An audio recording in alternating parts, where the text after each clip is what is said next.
Ministro Gilmar Mendes nega liberdade a empresário acusado de crimes ligados ao ex-governador Sérgio Cabral.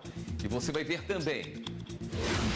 Ministério Público pede que a Justiça deixe preso por tempo indeterminado o presidente afastado do COB, Carlos Arthur Nussmann. Mais de 5 toneladas de suplementos alimentares clandestinos são apreendidas na Bahia. Quem se nega a fazer o teste do bafômetro pode ser penalizado mesmo não estando embriagado. Código Penal prevê punição para pessoas que avisam a existência de blitz de trânsito para outros motoristas. Vencedores das Olimpíadas do Conhecimento Jurídico 2017 conhecem o Supremo Tribunal Federal. Essas e outras notícias agora no Jornal da Justiça.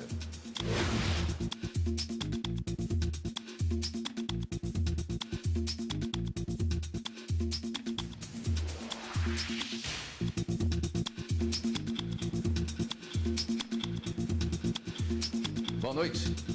O ministro Gilmar Mendes nega a liberdade a empresário acusado de crimes ligados ao ex-governador Sérgio Cabral. A repórter Fernanda Porto tem as informações. Boa noite, Fernanda. Boa noite, William. Boa noite a todos. O empresário Marco Antônio De Luca está preso preventivamente desde junho. De acordo com denúncia do MPF, o empresário é suspeito de participar de um esquema de corrupção na contratação de empresas prestadoras de serviço para o governo do Rio de Janeiro. Os indícios também apontam que De Luca teria passado ao ex-governador Sérgio Cabral cerca de 12 milhões e meio de reais de propina. A defesa do empresário alegou falta de requisitos para a prisão preventiva e entrou com pedido de habeas corpus, pedido que foi negado liminarmente pelo ministro do STF, Gilmar Mendes. Para o ministro, o caso precisa de uma análise mais detalhada do mérito, que deve ser feita em julgamento pela segunda turma do STF. William? Obrigado, Fernanda. A Polícia Federal prendeu o empresário Ricardo Ribeiro Peixoto nesta manhã em Feira de Santana, na Bahia. O empresário teve 3 imóveis bloqueados, além de 3 veículos e uma lancha apreendidos. Ele é investigado por suposta atuação na fabricação clandestina de suplementos alimentares, que eram distribuídos em toda a região Nordeste. Mais de 5 toneladas de suplementos foram apreendidas.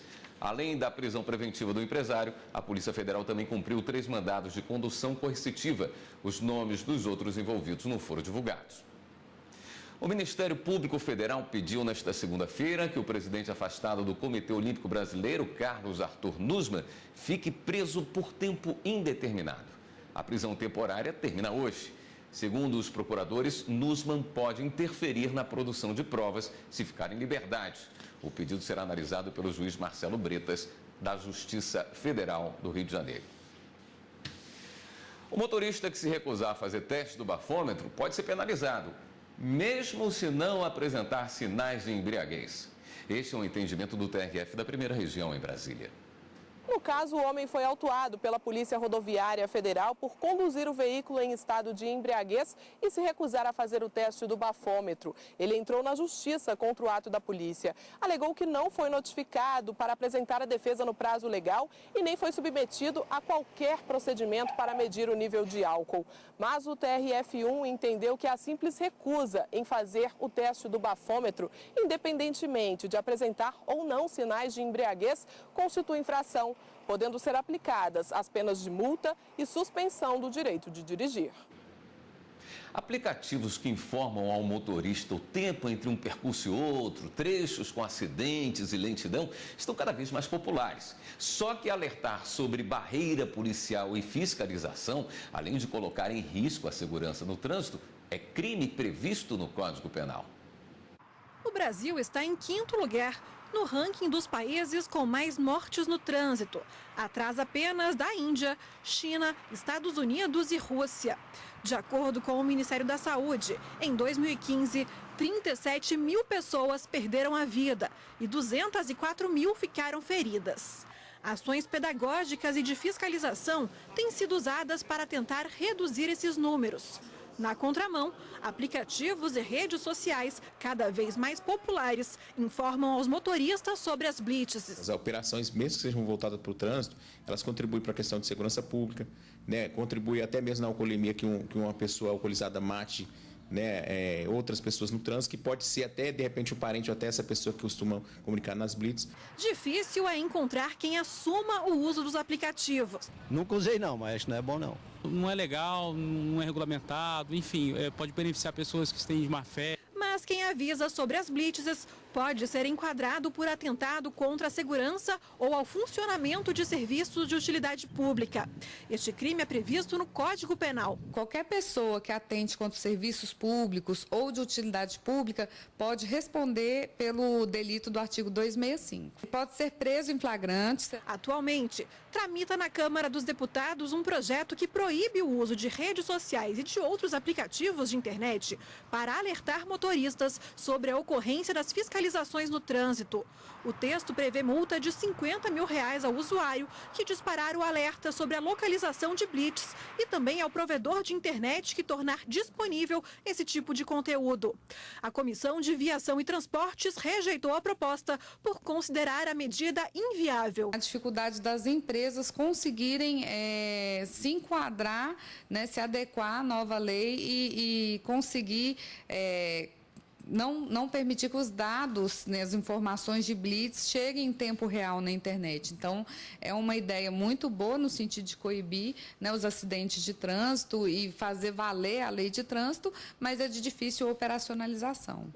O Detran lembra que as blitzes não servem apenas para pegar motoristas infratores, mas que também protegem a população de criminosos. Muitas vezes nessas operações a gente depara com pessoas que estão conhecido como, entre aspas, um sequestro relâmpago, um veículo que está numa ocorrência de furto, né? Um veículo que está numa questão de busca e apreensão. Então, várias situações que a operação pode colaborar em prol da sociedade. Muitas vezes as pessoas avisando, ali naqueles grupos tem pessoas mal intencionadas, né, que aproveitam esses grupos e que acabam sendo beneficiadas. E a seguir, no próximo bloco do Jornal da Justiça. STJ condena emissora de TV e apresentador a indenizar adolescente que apareceu em reportagem durante uma briga. A gente volta já já.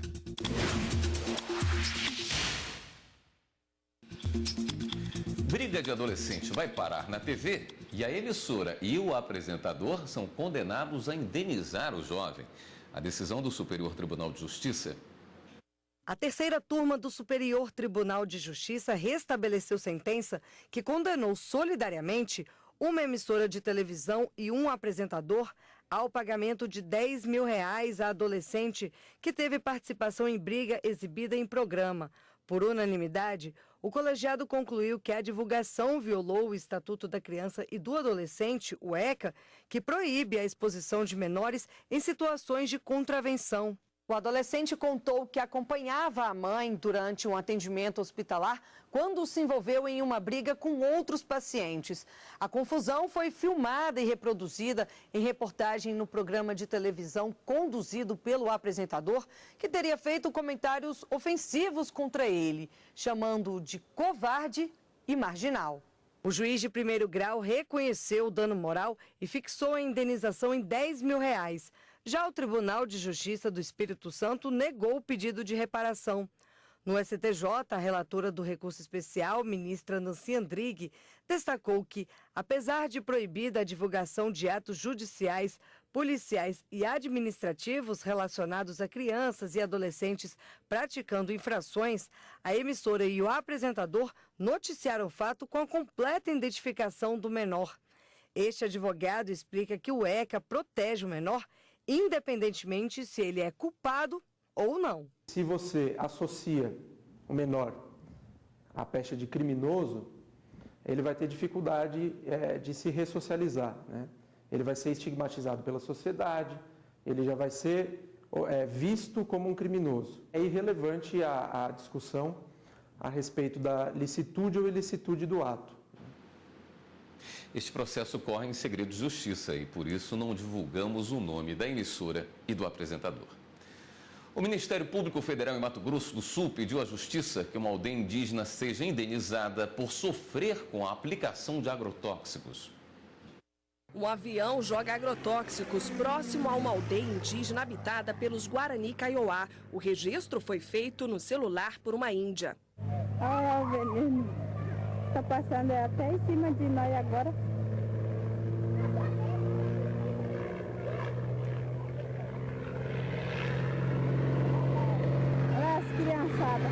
Um laudo de perícia da Polícia Federal comprovou que a aplicação foi ilegal por ter sido feito próximo à aldeia. Crianças e adultos em seguida apresentaram problemas de saúde, dores de cabeça, de garganta, diarreia e febre. O fato resultou em um pedido do Ministério Público Federal no Mato Grosso do Sul à Justiça de bloqueio dos bens dos responsáveis para que seja paga a indenização aos indígenas no valor de R$ 286 mil.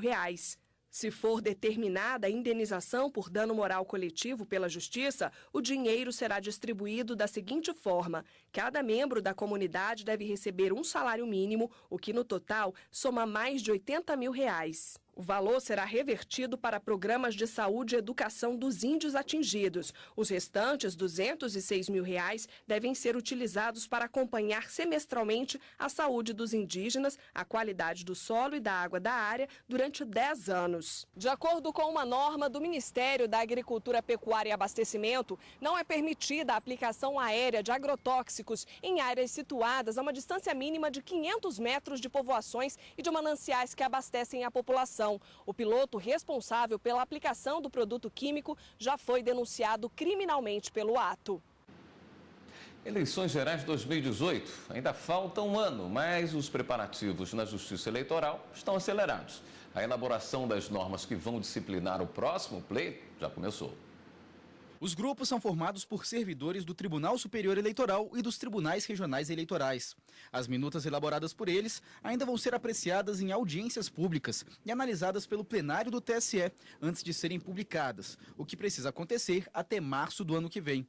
As instruções regulam as eleições, desde o papel dos mesários e o tempo de propaganda no rádio e na televisão, até a prestação de contas de partidos e candidatos. Trabalhador que sofreu um acidente de moto depois de tomar remédio prescrito pela médica da empresa vai ser indenizado por danos morais e materiais. O trabalhador contou que foi encaminhado ao posto médico da empresa porque sentia forte dor de cabeça. Lá ele disse que recebeu um comprimido e foi liberado sem qualquer orientação especial. Na volta para casa, ele bateu de moto contra o poste.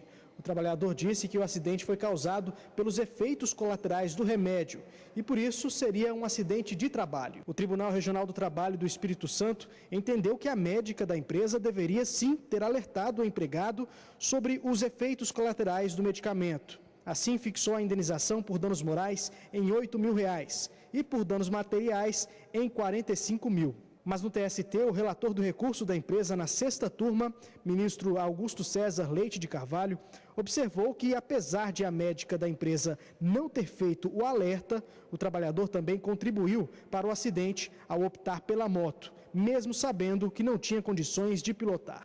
O voto do ministro foi no sentido de fixar uma indenização proporcional sobre o dano e, por isso, reduziu à metade os valores fixados no TRT. A decisão da turma foi por maioria. Os Correios informaram nesta segunda-feira que, com o fim da greve dos trabalhadores, a distribuição de objetos postais deve ser normalizada até o fim desta semana. Os serviços com hora marcada que estavam suspensos devem voltar a funcionar até quarta-feira. Nós vamos para um rápido intervalo e voltamos a seguir com outras notícias.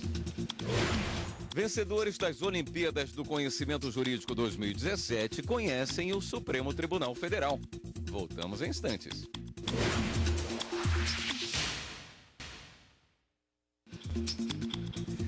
Na superlotação do transporte coletivo que circula pelas cidades, usuários se espremem um contra os outros na disputa por um espaço.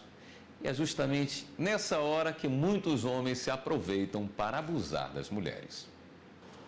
Elas afirmam que a situação é comum. A gente passa por isso quase todo dia. Às vezes a gente está assim, aí ele passa fingindo que está apertado, só que acaba que está passando na malícia, né? É uma coisa que limita a nossa vida, né? Às vezes a gente não pode andar com a roupa que quer, não pode fazer o que acha interessante. Por exemplo, hoje eu quero vestir um vestido, não posso porque eu vou andar de metrô. Isso é uma limitação, entendeu? Então as pessoas às vezes não exercem o seu direito, a sua liberdade, o seu próprio corpo, por causa de outras pessoas. Eu sempre pego um vagão exclusivo para mulheres, entendeu? Porque já é para evitar. Comigo nunca aconteceu. Já vi falar, mas comigo mesmo, graças a Deus, né? E até os homens se sentem incomodados. É uma grande falta de respeito com as mulheres. As mulheres precisam mais ser valorizadas, as mulheres precisam ter mais respeito. E muitos caras atrevidos aproveitam e fases que eu já vi. Para melhorar, eu acho que só educação, né? Educação dentro de casa, eu acho que é a única solução. Segundo pesquisa do Datafolha, o transporte público é o local onde as mulheres mais sofrem com abordagens abusivas de homens. Muitos casos não são registrados, mas, segundo o estudo, cerca de 35% da população feminina afirma já ter passado por alguma situação constrangedora dentro de ônibus e metrôs. São Paulo é o estado onde mais se registra caso de abusos contra mulheres em transporte público. Entre 2013 e 2016, as denúncias saltaram de 23 para 219, segundo a Polícia Civil. Para evitar esses casos, cidades como Belo Horizonte, Rio de Janeiro e Recife, além do Distrito Federal, reservam um vagão exclusivo para as mulheres. Nós temos um decreto distrital que determina que o primeiro carro, de todos os trens seja exclusivo para mulheres e pessoas com deficiência. O metrô expandiu esse direito e todo o horário de funcionamento do metrô, esse carro é exclusivo. Infelizmente, não é fácil mudar uma cultura, né? Nós temos uma questão cultural muito forte no nosso país e esperamos que com campanhas de conscientização, que a população toda possa participar, que nós possamos fazer com que as pessoas não tenham medo de denunciar. Denuncie, é importante. A abordagem abusiva e grosseira é considerada crime pela legislação brasileira.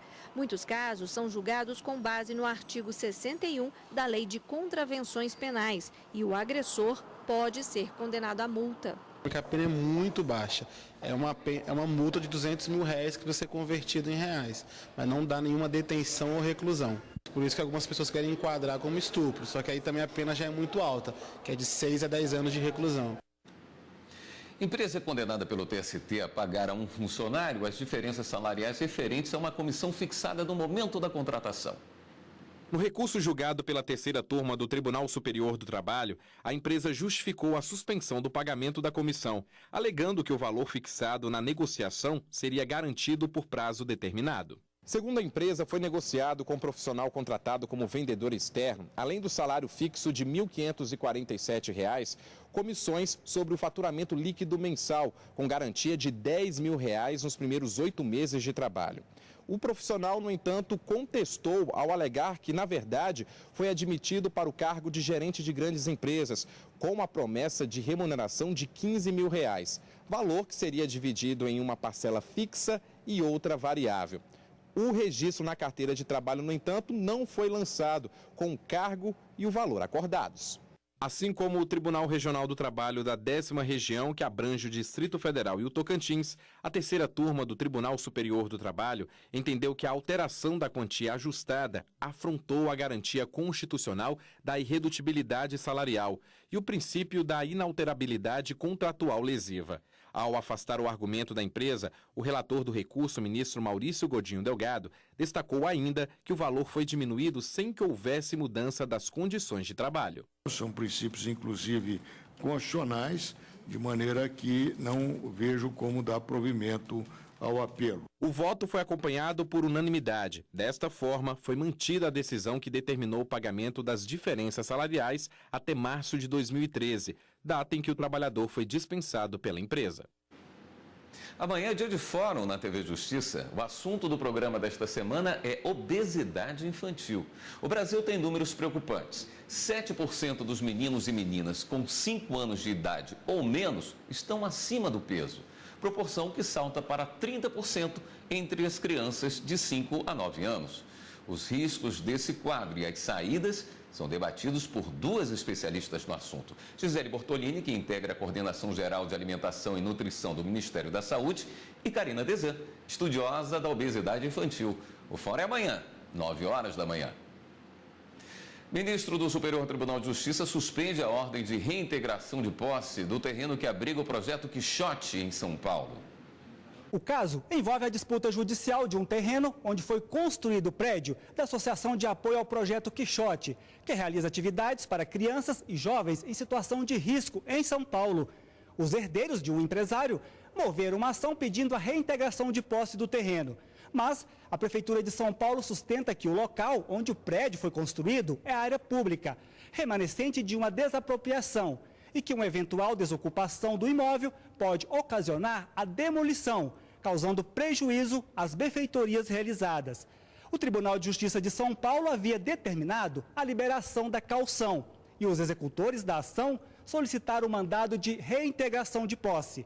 No STJ, o ministro Olgo Fernandes reconheceu o problema, mas entendeu que a reintegração de posse pode causar grande prejuízo social, porque afeta projetos de interesse público de forma irreversível.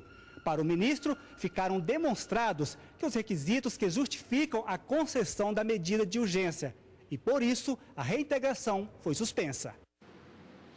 Os vencedores das Olimpíadas do Conhecimento Jurídico 2017 vieram a Brasília conhecer a Suprema Corte do país. E a vitória teve um sabor especial. Estudantes da Direito da Universidade Estadual do Rio de Janeiro superaram não só as barreiras do conhecimento, como também das dificuldades financeiras da instituição. Participaram 16 universidades de todas as regiões. Cada instituição enviou uma equipe com 4 a 8 estudantes de direito para participar de uma seleção que envolve várias fases, entre elas o de conhecimento de legislação, conhecimento doutrinário, redação de peça jurídica e sustentação oral. Todas as fases são voltadas para o direito civil e envolvem temas polêmicos julgados pelo Superior Tribunal de Justiça ou pelo Supremo Tribunal Federal, como anencéfalos e eutanásia. O prêmio para o vencedor é dinheiro, troféu e livros. É com uma grata satisfação que a academia vem presenciando ao longo desses 4 anos. Nós concluímos agora a 4ª edição.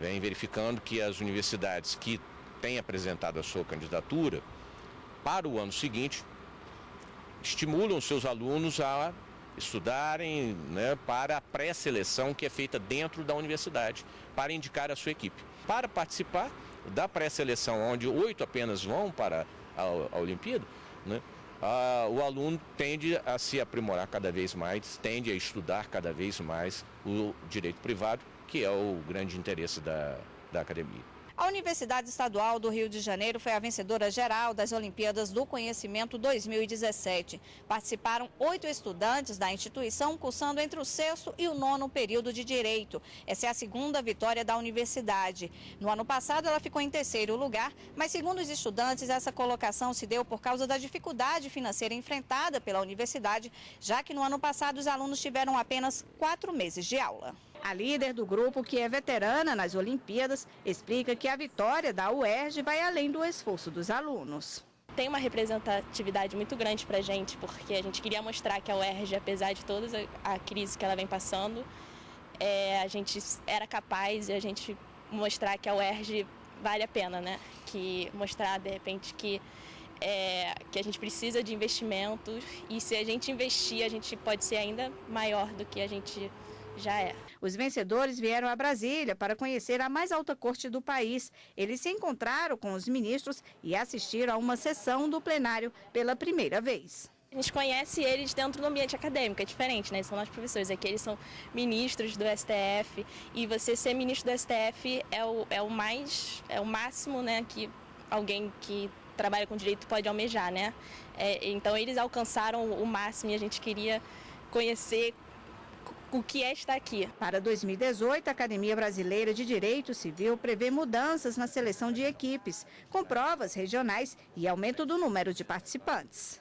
Diante da procura, foi muito grande este ano, inclusive levou a academia a ampliar o número de vagas em São Paulo de 8 para 16 participantes. Mesmo assim, muitas universidades ficaram sem poder participar. Então, a academia projetou para o ano de 2018 a criação das etapas regionais, ou seja, serão escolhidas as universidades nas diversas regiões do país para participar da final de São Paulo, agora também através de provas, não mais de critérios fixados no edital. O edital de inscrição para as Olimpíadas 2018 será divulgado em março no site www.abdc.com.br. E uma última notícia, o ministro Edson Fachin, do Supremo Tribunal Federal, negou habeas corpus ao cidadão luso-brasileiro Raul Schmitt Júnior. Ele teve a prisão preventiva decretada pelo juiz federal Sérgio Moro. O acusado foi denunciado pelo Ministério Público Federal por supostamente ter intermediado o pagamento de propina de mais de 30 milhões de dólares a Jorge Zelada e Eduardo Musa, que trabalhavam na Petrobras. Raul Schmidt Júnior foi preso em Portugal e, por determinação da Justiça do país europeu, está com medidas cautelares alternativas. Segundo a defesa dele, a prisão preventiva decretada no Brasil está causando constrangimento ao cliente. O ministro Edson Fachin destacou que não é possível verificar ilegalidade na decisão do STJ, que manteve a prisão preventiva do acusado. O Jornal da Justiça fica por aqui. Outras notícias do Judiciário você acompanha amanhã, 13h, no Jornal da Justiça, primeira edição. Uma boa noite para você e continue aqui na TV Justiça.